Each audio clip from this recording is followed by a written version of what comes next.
आज की वीडियो में हम देखने वाले हैं सीटेट पेपर 2 के बाल विकास एवं शिक्षा शास्त्र के पेडागोजी के कुछ सवाल। ये सवाल याद करने वाले रटने वाले नहीं है, बल्कि आपकी सोच पर निर्भर है। एक शिक्षक होने के नाते आप अपने छात्रों के प्रति कैसी सोच रखते हैं, आप क्या निर्णय लेते हैं, ऐसे ही ये पेडागोजी के सवाल है। तो चलते हैं आज के हमारे टॉपिक की ओर। देखते हैं पहला सवाल। इरफान खिलौनों को तोड़ता है और उसके पुर्जों को देखने के लिए उन्हें अलग अलग कर देता है। आप क्या करेंगे? नंबर 1, उस पर हमेशा नज़र रखेंगे। नंबर 2, उसके जिज्ञासु स्वभाव को प्रोत्साहित करेंगे और उसकी ऊर्जा को सही दिशा में संचारित करेंगे। नंबर 3, उसे समझाएंगे कि खिलौनों को तोड़ना नहीं चाहिए। और नंबर 4, इरफान को खिलौनों से कभी भी नहीं खेलने देंगे। उसका सही आंसर है नंबर 2, उसकी जिज्ञासु स्वभाव को प्रोत्साहित करेंगे और उसकी ऊर्जा को सही दिशा में संचारित करेंगे। यह सवाल 26 जून 2011 में आया हुआ है। अगला सवाल। प्रत्येक शिक्षार्थी स्वयं में विशिष्ट है, इसका अर्थ है कि नंबर 1, शिक्षार्थियों में न तो कोई समान विशेषताएं होती है और न ही उनके लक्ष्य समान होते हैं। नंबर 2, सभी शिक्षार्थियों के लिए एक समान पाठ्यचर्या संभव नहीं है। नंबर 3, एक विषम रूपी कक्षा में शिक्षार्थियों की क्षमताओं को विकसित करना असंभव है। और नंबर 4, कोई भी दो शिक्षार्थी अपनी योग्यताओं, रुचियों और प्रतिभाओं में एक समान नहीं होता। उसका सही आंसर है नंबर 4, कोई भी दो शिक्षार्थी अपनी योग्यताओं, रुचियों और प्रतिभाओं में एक समान नहीं होते। यह सवाल भी 26 जून 2011 में आया हुआ है। अगला सवाल। एक शिक्षिका अपनी कक्षा के प्रतिभाशाली बच्चों की योग्यताओं की उपलब्धि चाहती है। अपने उद्देश्य की प्राप्ति के लिए उसे निम्नलिखित में से क्या नहीं करना चाहिए? नंबर 1, तनाव को नियंत्रित करना सिखाना।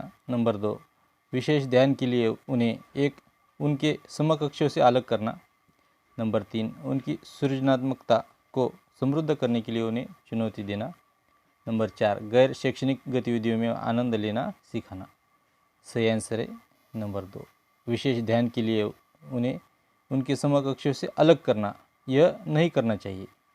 यह भी सवाल 26 जून 2011 में आया हुआ है। अगला सवाल। एक शिक्षिका अपने शिक्षार्थियों को अनेक तरह की सामूहिक गतिविधियों में व्यस्त रखती है, जैसे समूह चर्चा, समूह परियोजनाएं, भूमिका निर्वाह आदि। यह सीखने के किस आयाम को उजागर करता है? नंबर 1, सामाजिक गतिविधि के रूप में अधिगम, मनोरंजन द्वारा अधिगम, भाषा निर्देशित अधिगम। और नंबर 4, प्रतियोगिता आधारित अधिगम। तो उसका सही आंसर है नंबर 1, सामाजिक गतिविधि के रूप में अधिगम। यह सवाल 29 जनवरी 2012 में आया हुआ है। अगला सवाल। जब एक शिक्षिका दृष्टिबाधित शिक्षार्थी को कक्षा के अन्य शिक्षार्थियों के साथ सामूहिक गतिविधियों में शामिल करती है, तो वह नंबर 1, कक्षा के लिए सीखने हेतु बाधाएं उत्पन्न कर रही है। नंबर 2, समावेशी शिक्षा की भावना के अनुसार कार्य कर रही है। नंबर 3, सभी शिक्षार्थियों में दृष्टिबाधित शिक्षार्थी के प्रति सहानुभूति विकसित करने में मदद कर रही है। और नंबर 4, दृष्टिबाधित शिक्षार्थी पर संभवतः तनाव बढ़ा रही है। इसका सही आंसर है नंबर 2, समावेशी शिक्षा की भावना के अनुसार कार्य कर रही है। यह सवाल 29 जनवरी 2012 में आया हुआ है। समावेशी शिक्षा उस विद्यालय शिक्षा व्यवस्था की ओर संकेत करती है। नंबर 1, विशेष आवश्यकता वाले बच्चों को विशिष्ट विद्यालयों के माध्यम से शिक्षा देने को प्रोत्साहित करती है। नंबर 2, केवल बालिका शिक्षा को बढ़ावा देने की आवश्यकता पर बल देती है। नंबर 3, जो सभी निर्योग्य बच्चों को शामिल करती है। और 4, जो उनकी शारीरिक, बौद्धिक, सामाजिक, भाषिक या अन्य विभिन्न योग्यता स्थितियों को ध्यान में रखे बगैर सभी बच्चों को शामिल करती है। इसका सही आंसर है नंबर 4, जो उनकी शारीरिक, बौद्धिक, सामाजिक, भाषिक या अन्य विभिन्न योग्यता स्थितियों को ध्यान में रखे बगैर सभी बच्चों को शामिल करती है। यह 29 जनवरी 2012 में आया हुआ सवाल है। एक विद्यार्थी कहता है उसका दादा आया है। एक शिक्षक होने के नाते आपकी प्रतिक्रिया होनी चाहिए। नंबर 1, दादा आया है की जगह पर दादाजी आए हैं कहना चाहिए। आप अपनी भाषा पर ध्यान दीजिए। अच्छा, उसके दादाजी आए हैं। नंबर 4, बच्चे आप सही वाक्य नहीं बोल रहे हैं। तो इसका सही आंसर है नंबर 4, बच्चे आप सही वाक्य नहीं बोल रहे हैं। ये सवाल 18 नवंबर 2012 में आया हुआ है। एकल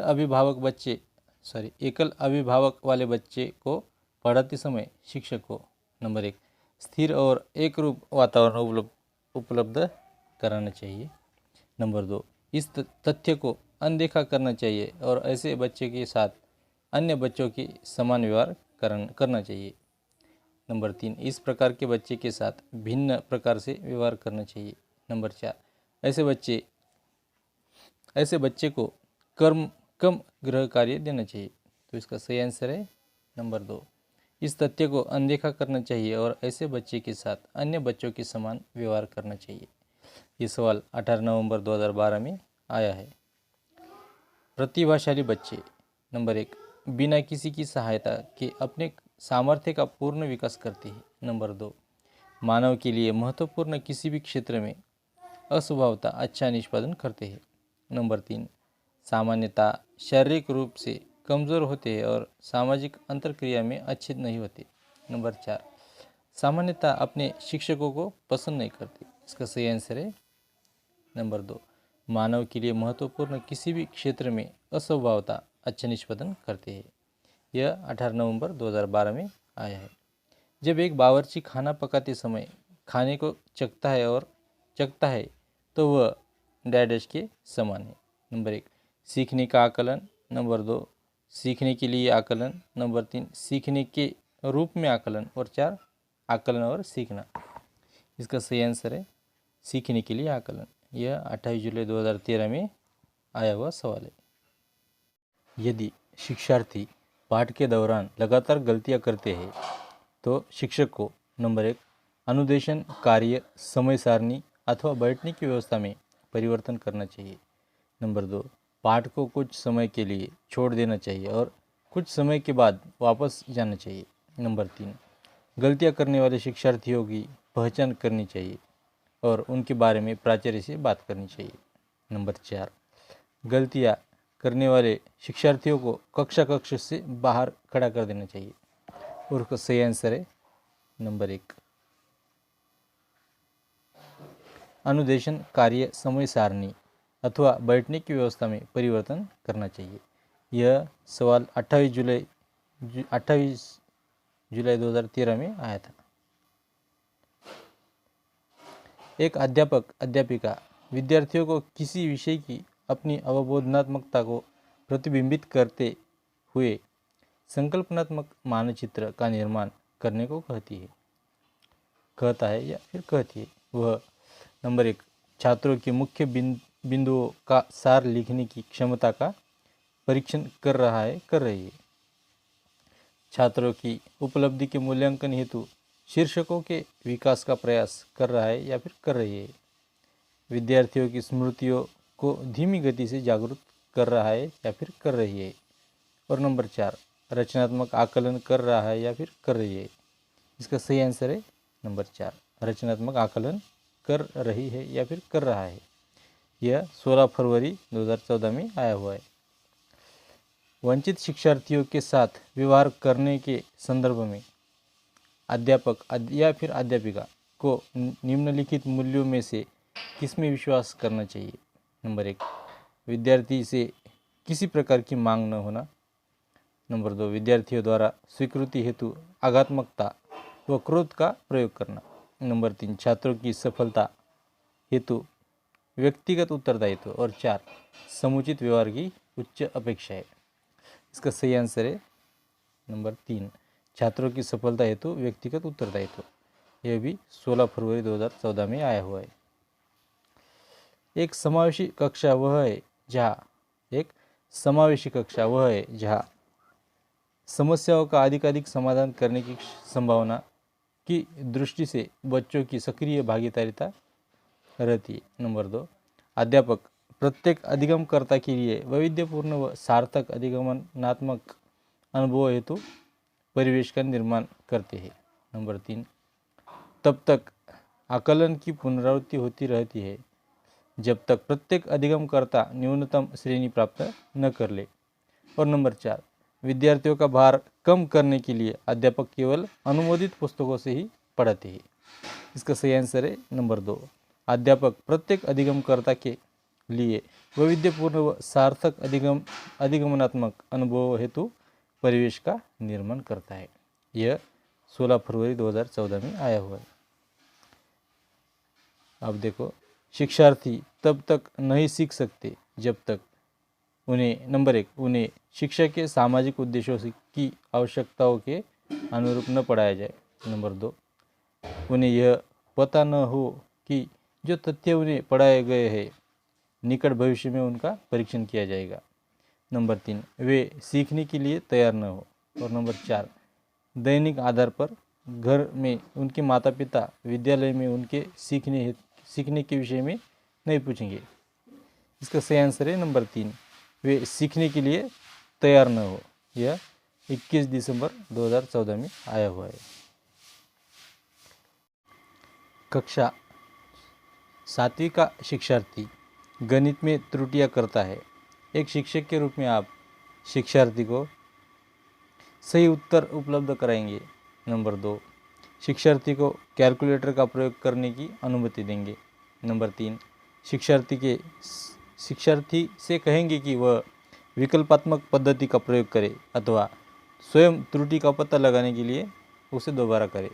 और नंबर 4, शिक्षार्थी को दिखाए कि त्रुटि कहाँ थी और शिक्षार्थी को उसे दोबारा करने के लिए कहेंगे।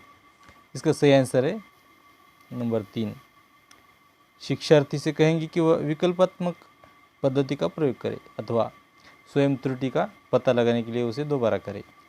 यह 21 सितंबर 2014 में आया हुआ है।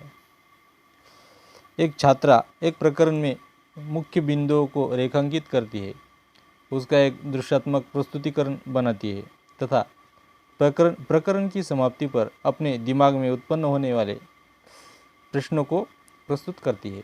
वह नंबर 1, विचारों के संगठन के द्वारा अपने चिंतन को निर्देशित करने की कोशिश कर रही है। नंबर 2, केंद्र बिंदु की विधि का प्रयोग करने की कोशिश कर रही है। नंबर 3, अनुरक्षण पूर्वाभ्यास की रणनीति का प्रयोग करने की कोशिश कर रही है। या फिर नंबर 4, प्रेक्षण अधिगम सुनिश्चित कर रही है। इसका सही आंसर है नंबर 1, विचारों के संगठन के द्वारा अपने चिंतन को निर्देशित करने की कोशिश कर रही है। और ये 22 फरवरी 2015 में आया हुआ है सवाल है। उच्च प्राथमिक विद्यालय की गणित अध्यापिका के रूप में आप विश्वास करती है कि विद्यार्थियों की गलतियां उनके चिंतन में अंतर्दृष्टियां उपलब्ध कराती है। नंबर 2, विद्यार्थियों को कार्य विधिक ज्ञान को जानने की आवश्यकता होती है, चाहे वे संकल्पनात्मक आधार नहीं समझते हो। नंबर 3, उच्च प्राथमिक विद्यालय के सभी बच्चों में गणित पढ़ने की योग्यता नहीं होती है। और नंबर 4, लड़के गणित को बिना अधिक प्रयास किए सीख जाएंगे क्योंकि यह उनकी जन्मजात विशेषता है तथा आपको लड़कियों के ऊपर अधिक ध्यान देने की आवश्यकता होती है। इसका सही आंसर है नंबर 1, विद्यार्थियों की गलतियां उनके चिंतन में अंतर्दृष्टियां उपलब्ध कराती है। और यह 22 फरवरी 2015 में आया हुआ सवाल है। किसी कक्षा में शिक्षक की भूमिका है। नंबर 1, समय सारणी का कठोरता से पालन करना और पाठ्यक्रम से बंधे रहना। नंबर 2, सीखने की विश्वसनीय स्थितियाँ जुटाना और शिक्षार्थियों को स्वतंत्र चिंतन की सुविधा देना। नंबर 3, अपने ज्ञान से शिक्षार्थियों को परिपूर्ण करना और उन्हें परीक्षा के लिए तैयार करना। नंबर 4, सीधे तरीके से ज्ञान पहुंचाना और शिक्षार्थियों को सही उत्तरों के लिए तैयार करना। इसका सही आंसर है सीखने की विश्वसनीय स्थितियाँ जुटाना और शिक्षार्थियों को स्वतंत्र चिंतन की सुविधा देना। यह 20 सितंबर 2015 में आया हुआ सवाल है। एक उच्च प्राथमिक विद्यालय के शिक्षक के रूप में आपके पास कक्षा में कुछ ऐसे बच्चे हैं जो प्रथम पीढ़ी के रूप में विद्यालय आ रहे हैं। आपके द्वारा निम्नलिखित में से किसे किए जाने की संभावना सर्वाधिक है। नंबर 1, कक्षा गतिविधि के समय और गृह कार्य के लिए उन्हें बुनियादी सहयोग और अन्य सहायता उपलब्ध कराएंगे। नंबर 2, उन्हें याद करने के लिए और उत्तर को 5 बार अपनी उत्तर पुस्तिका में लिखने के लिए गृह कार्य देंगे। नंबर 3, बच्चों से कहेंगे कि उनमें आगे बढ़ने की क्षमता नहीं है और अब उन्हें अपने माता पिता के काम में सहायता करनी चाहिए। और नंबर 4, माता पिता को बुलाएंगे और उनसे अपने बच्चों का ट्यूशन लगाने को नम्रतापूर्वक कहेंगे।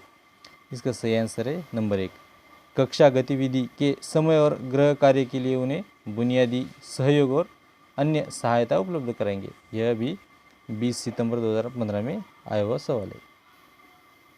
समान आयु के बच्चों में भी आकृति, योग्यता, स्वभाव, रुचि, प्रवृत्ति और अन्य बातों में बहुत अंतर होता है। इस संदर्भ में विद्यालय की क्या भूमिका है? नंबर 1, बच्चों के आकलन के लिए नियामक मानक स्थापित करना। नंबर 2, सुनिश्चित करना कि शिक्षक मानकीकृत निर्देश और पाठ्यपुस्तकों का उपयोग करें। नंबर 3, सुनिश्चित करना कि सभी बच्चों का विकास एक ही प्रकार से हो। और नंबर 4, सुनिश्चित करना कि प्रत्येक बच्चे को अपनी क्षमताओं के अनुसार विकास के अवसर मिले। इसका सही आंसर है नंबर 4, सुनिश्चित करना कि प्रत्येक बच्चे को अपनी क्षमताओं के अनुसार विकास के अवसर मिले। और यह प्रश्न 20 सितंबर 2015 में आया है। एक शिक्षक समाज के वंचित वर्ग के बच्चों की आवश्यकताओं को प्रभावपूर्ण तरीके से पूरा कर सकता है। नंबर 1, उन्हें कक्षा में अलग स्थान पर बैठाकर ताकि वे अन्य बच्चों से मेलजोल न करें। नंबर 2, अन्य बच्चों को वंचित पृष्ठभूमि वाले बच्चों के प्रति सहानुभूतिपूर्ण व्यवहार करने के लिए कहकर। नंबर 3, कक्षा के प्रत्येक बच्चे की आवश्यकता अनुसार अपना शिक्षण कौशल्य अपनाकर। और नंबर 4, उनकी पृष्ठभूमि की उपेक्षा करके तथा उन्हें विद्यालय में कार्य करने के लिए कहकर। इसका सही आंसर है कक्षा के प्रत्येक बच्चे की आवश्यकता अनुसार अपना शिक्षण कौशल्य अपनाकर। यह सवाल 21 फरवरी 2016 में आया है। आपकी कक्षा में सीखने की विविध शैलियों वाले बच्चे हैं। उनका आकलन करने के लिए आप उन्हें नंबर 1, विविध प्रकार के कार्य और परीक्षण देंगे। परीक्षण पूरे करने के लिए एक समान समय देंगे, समान अनुदेश देंगे तथा उनके बाद बच्चों द्वारा परीक्षण में प्राप्त अंकों के अनुसार उनको नामित करेंगे। नंबर 4, कार्यों और परीक्षणों के एक समान सेट देंगे। इसका सही आंसर है नंबर 1, विविध प्रकार के कार्य और परीक्षण देंगे। ये सवाल 21 फरवरी 2016 में आया है। प्रतिभाशाली बच्चों के लिए सबसे अच्छे शैक्षणिक कार्यक्रम वे होते हैं जो नंबर 1, प्रत्यस्मरण के द्वारा ज्ञान की प्रवीणता पर बल देते हैं। नंबर 2, उन्हें अधिगम के न्यूनतम मानकों तक काम करने को प्रेरित करने के लिए उपहारों और पुरस्कारों का उपयोग करते हैं। नंबर 3, उनके चिंतन को प्रेरित कर उन्हें विविध विचारों में व्यस्त रहने के अवसर देते हैं। और नंबर 4, उनके आक्रामक व्यवहार को नियंत्रित करते हैं। इसका सही आंसर है नंबर 3, उनके चिंतन को प्रेरित कर उन्हें विविध विचारों में व्यस्त रहने के अवसर देते हैं।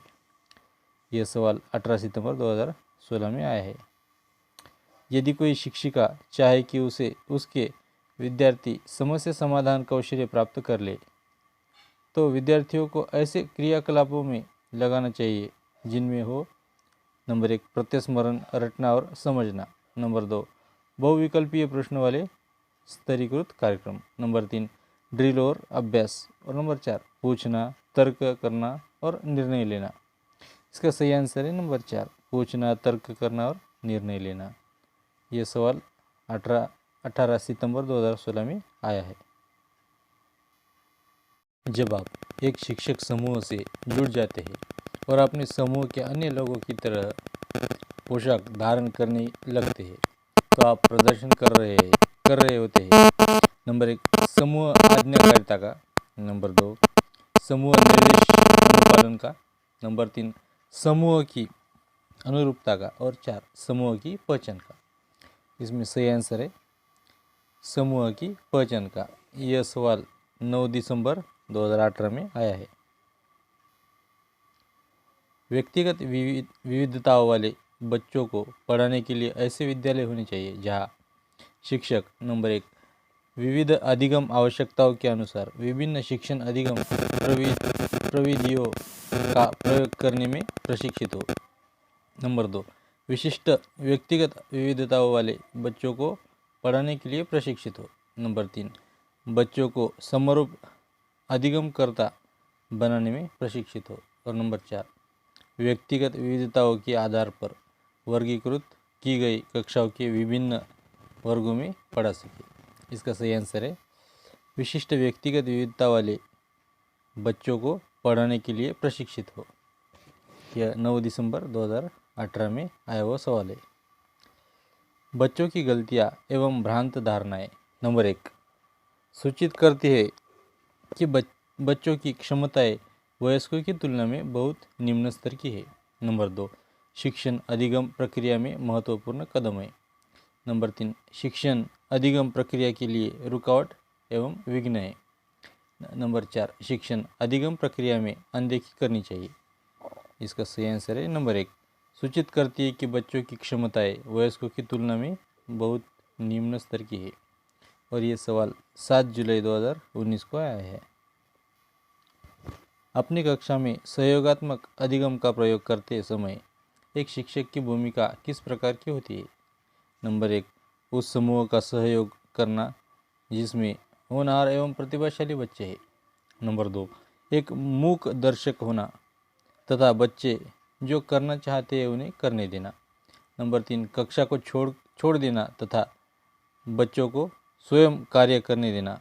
और नंबर 4 सहयोगात्मक होना तथा प्रत्येक समूह की निगरानी करना। इसका सही आंसर है नंबर 4 सहयोगात्मक होना तथा प्रत्येक समूह की निगरानी करना। और यह सवाल 7 जुलाई 2019 में आया है।